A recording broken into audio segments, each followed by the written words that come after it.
আসসালামু আলাইকুম, সবাইকে জানাই শুভ সকাল।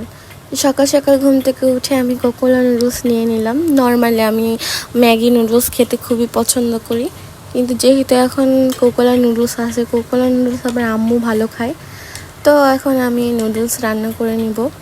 নুডলসের সাথে আমার আবার পাস্তা মিক্স করলে অনেক ভালো লাগে, তাই আমি কিছু পাস্তা দিয়ে দিছি। তো নুডলসটা এখন সিদ্ধ করার জন্য দিয়ে দিছি। আর এখন হচ্ছে অনেক সকালবেলা, আমার ঘুম ভেঙে গেছে, তাই ভাবলাম একটু নুডলস রান্না করে খাই। তাই নুডলস সিদ্ধ হয়ে গেছে, ছড়া দিয়ে দিলাম। তারপর এখন আমি এটাকে হচ্ছে ডিম দিয়ে রান্না করব।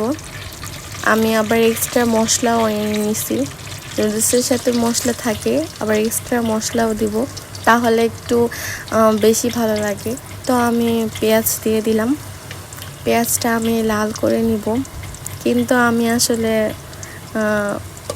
ভালো করে লাল করিনি। তো ডিম দিয়ে দিছি, ডিমটাকে ভালো করে ভাজা ভাজা করতেছি।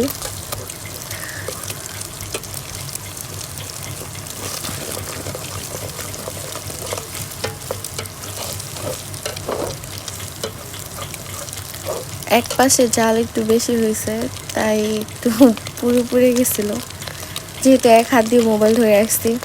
তো এইটা হচ্ছে যে স্বাদে ম্যাজিক, এই মশলাটা দিলে নুডলসের স্বাদটা দ্বিগুণ বেড়ে যায়।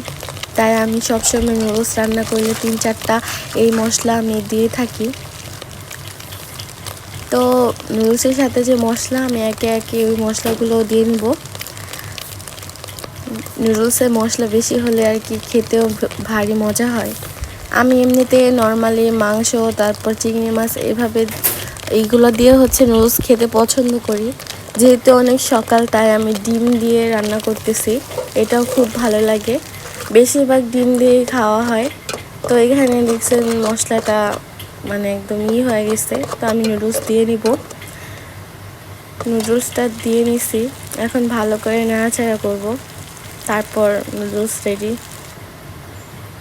নুডলস ভালো করে নাড়াচাড়া করে নিছি, এখন আর কি এখন খাবো। আমি যখনই নুডলস রান্না করি, কখনো নুডলসের লবণ কম হয় না, একদম পারফেক্ট হয়। তো এই যে নুডলস রান্না হয়ে গেছে, এখন খাওয়ার জন্য প্রস্তুত। ভালো থাকবেন, আল্লাহ হাফেজ।